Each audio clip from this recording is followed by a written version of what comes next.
Donc, est-ce qu'on pourrait parler de la dépression et de l'Indalo-Codex? Qu'est-ce que ça peut apporter?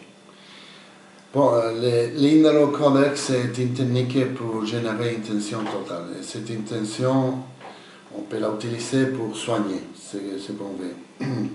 Les exercices de l'Indalo-Codex, il aide à débloquer les énergies qui sont dans le corps. Les personnes dépressives, ils sentent des pressions, des angoisses de différents endroits, l'estomac, et il y a une tendance d'avoir une position enfermée, ils n'aiment pas la lumière. Et l'Indalo, représente l'ouverture. Alors que on va commencer à faire des exercices qui aident à respirer d'une façon différente.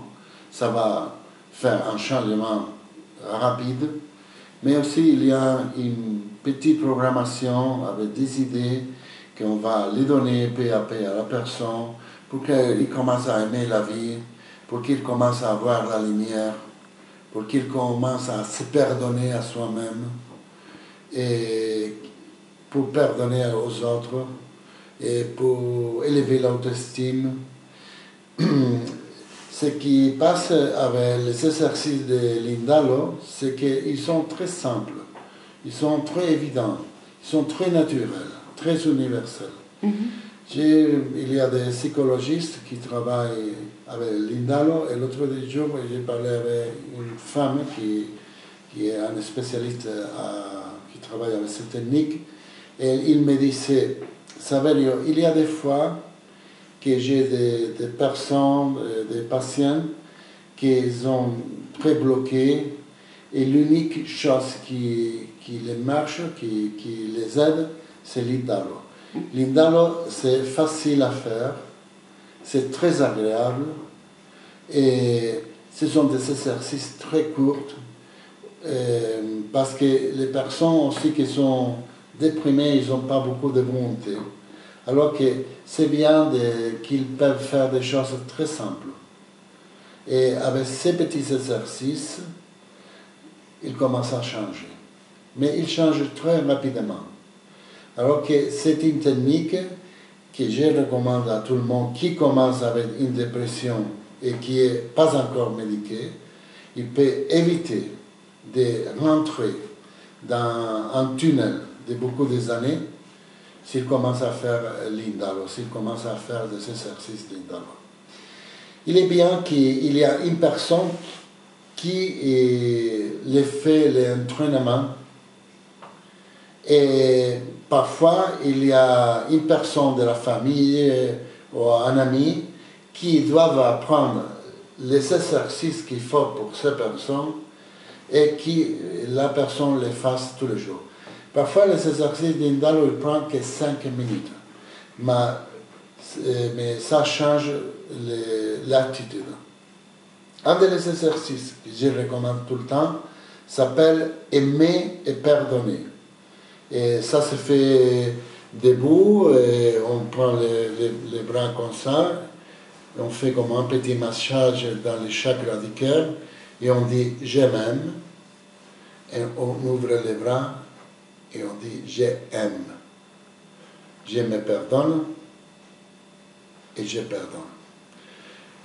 Ça, c'est un bon exercice pour les gens qui ont des dépressions. Il y a un autre exercice qui c'est pour exprimer amour à la vie. Et il y a beaucoup de petits exercices très simples, très rapides à faire. Parce que il y a des personnes qu'on ne peut pas leur donner des choses compliquées. Et alors, il va avancer et les gens ils peuvent sortir de ces situations très rapidement et éviter de rentrer dans une dépression profonde. Et pour les gens qui sont mis dans la dépression profonde, ça aide beaucoup aussi. Et on peut les utiliser avec la médication qui a donné le docteur, mais c'est surtout pour éviter que les gens rentrent dans un procès que ça peut durer des années et que parfois ils ne sortent pas. Alors pour ça, l'Indalo, c'est une technique assez puissante et facile et rapide. D'accord. Et pour ceux qui ont comment je vais dire, des idées suicidaires, qui sont déjà dans une phase relativement... Bon, il faut les donner un sens pour sa vie. Il faut les montrer la lumière. Parfois, les gens qui sont dans la dépression, ils sont dans un tunnel qui ne voient rien. Il faut montrer qu'il y a une lumière, il faut montrer qu'il y a une sortie. Et ça, on peut le faire aussi avec l'Indalo. C'est important que les gens ils commencent à aimer la vie, à s'aimer à soi-même. Et au moment qu'on s'aime à soi-même, ils peuvent aimer vivre. Mais on parle d'aimer, mais il y a des fois je parle maintenant de jeunes qui se suicident parce qu'ils ne voient plus de but dans leur vie. C'est pas qu'ils ne s'aiment pas, c'est qu'ils n'ont plus aucun espoir dans la vie. Bon, c'est une question d'amour, parce que même qu'il n'y a pas de travail ou il y a des difficultés, la vie, beaucoup de fois dans l'histoire de l'être humain, a été assez difficile. Et nous avons eu des périodes assez bonnes, mais dans l'histoire, il y a eu beaucoup de difficultés, de guerres, de maladies, de situations. Mais il y a un esprit de vivre, on dit en espagnol de supervivencia. Je ne sais pas comment on dit en français. De survivre. De survivre.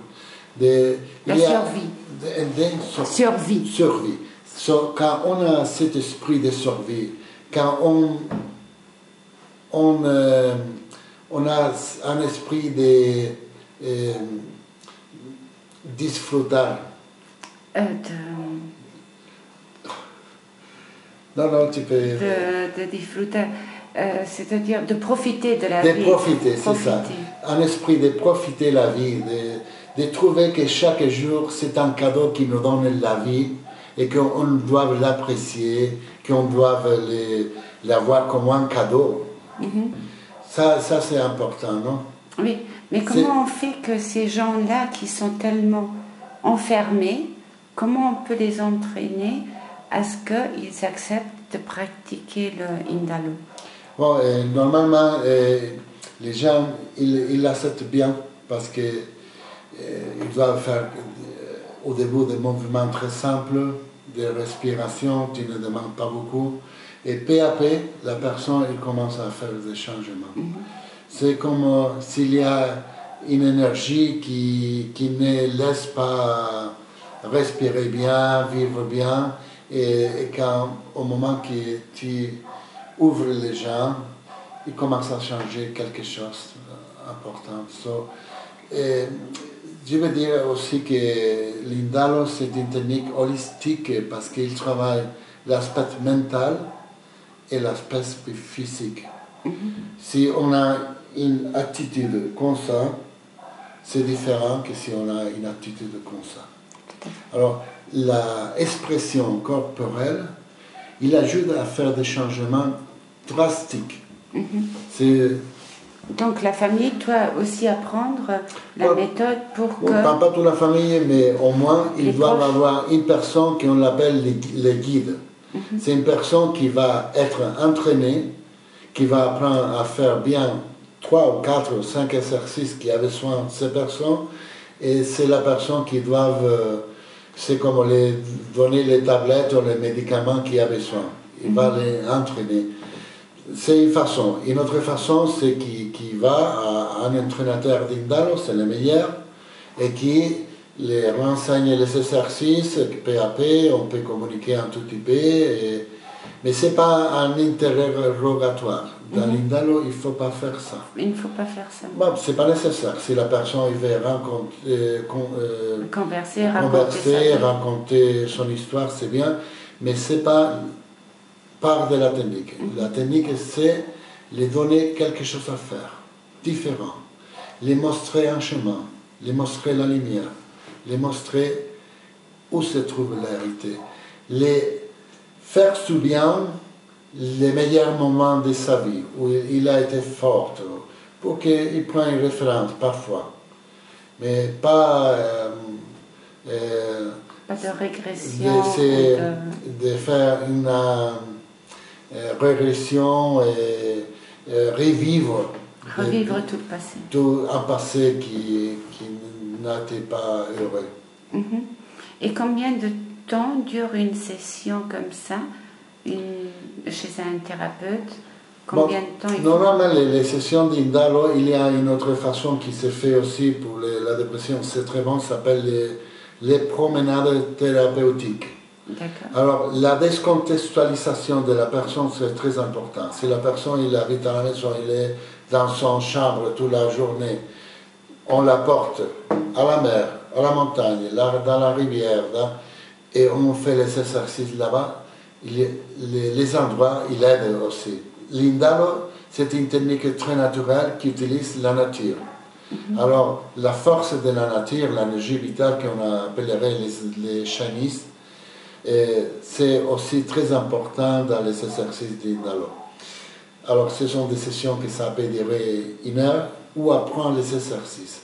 Mais après, à la maison, ils ont des thérapies qui doivent l'utiliser pendant 5 minutes ou 10 minutes. Parfois, une fois par le matin, une fois avant de dormir. C'est tout. 10 minutes par jour. Avec 10 minutes par jour, ça commence à changer les choses d'une façon radicale. Et combien de temps peut durer ce changement-là jusqu'à ce qu'on voit, jusqu'à ce qu'on soit guéri, on va dire? Bon, il y a des personnes qui avec 3 jours, ils commencent à faire des changements. J'ai connu des personnes qui ne pouvaient pas marcher. Il faudrait les tenir avec des personnes. Et avec 3 jours d'exercice, il a commencé à marcher. Non? Mais ça dépend de la dépression. Il n'y a pas un procès normal. Mais les gens qui commencent à rentrer et qui ils peuvent se soigner dans 1 mois, par exemple. Les gens qui sont mis dans la dépression profonde, ils sont avec la médication et tout ça, ça peut durer beaucoup de temps. Mais surtout parce que il y a beaucoup de situations de la vie quotidienne, on peut dire de la vie normale, comme les divorces, quand on parle de quelque chose, quand on parle du travail, des situations qui peuvent arriver dans la vie, qui, les gens ils se sentent tristes, mais je pense qu'il y a beaucoup de gens qui sont mal médiqués, beaucoup. Et ils les donnent des médications très rapidement pour dépression. Il y a une personne qui a eu un problème avec son copain ou copine, et il arrive à docteur, je me sens triste, bon, médication, très facilement. Et parfois les gens rentrent avec ces procès, et il y a des choses que l'être humain il a eu des autres solutions.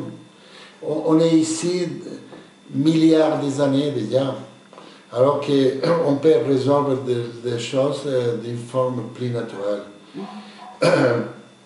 Et le duelo, je ne sais pas comment on dit en français, c'est le deuil. Le deuil. Le deuil, c'est un procès naturel, on parle des personnes qui sont autour de nous, mais il y a des personnes qui dans le deuil, ils rentrent dans une dépression. L'Indalo travaille très bien le deuil, par exemple, il y a des exercices. Les exercices d'Indalo, il y a pour beaucoup de situations, pour les addictions, pour la motivation. C'est une technique holistique. Il parle de l'être humain d'une forme très complète et d'une forme assez naturelle. Et même si on n'est pas malade, on peut la pratiquer? Oui, l'Indalo, c'est une façon d'avoir, par exemple, une bonne relaxation, C'est une technique anti-stress, c'est une technique qui aide à respirer et ça aide à fonctionner le métabolisme entier. C'est une technique pour la motivation personnelle. Et aussi l'Indalo, c'est une technique pour attirer les choses à notre vie. C'est quand on est ouvert, les choses peuvent arriver. Quand on est fermé, les choses, c'est plus difficile qui arrivent à nous. Alors, ce qui aide à l'Indalo aussi, c'est à penser d'une façon positive, d'une façon bénévolente et d'une façon efficiente. Ça veut dire utiliser notre énergie d'une façon efficace. D'accord. Et est-ce que les enfants, ils peuvent aussi utiliser l'Indalo? Oui, et par exemple, Lola Schiedo, c'est une psychologiste qui travaille avec l'Indalo et elle est spécialisée avec les enfants, alors qu'il adapte les exercices d'Indalo pour les enfants. Parce qu'il y a beaucoup de dépression aussi chez les enfants, alors que souvent ça passe comme ça de côté et on n'en parle pas. Dans ces cas, beaucoup de fois, il faut traiter à toute la famille, à les parents aussi. Parce que les dépressions des enfants, parfois, ça devient parce que les parents, ils ont des problèmes aussi, ils ne sont pas bien équilibrés. Parfois pas, non? Mais il y a des cas que l'autour de l'enfant, il faut les connaître et savoir si on peut aider pour solutionner la situation. Merci. Pas de quoi, sois bienvenue. Merci. Et pratiquez l'Indalo tout le monde. Hein? D'accord. Pour se sentir bien. Je vais essayer, merci.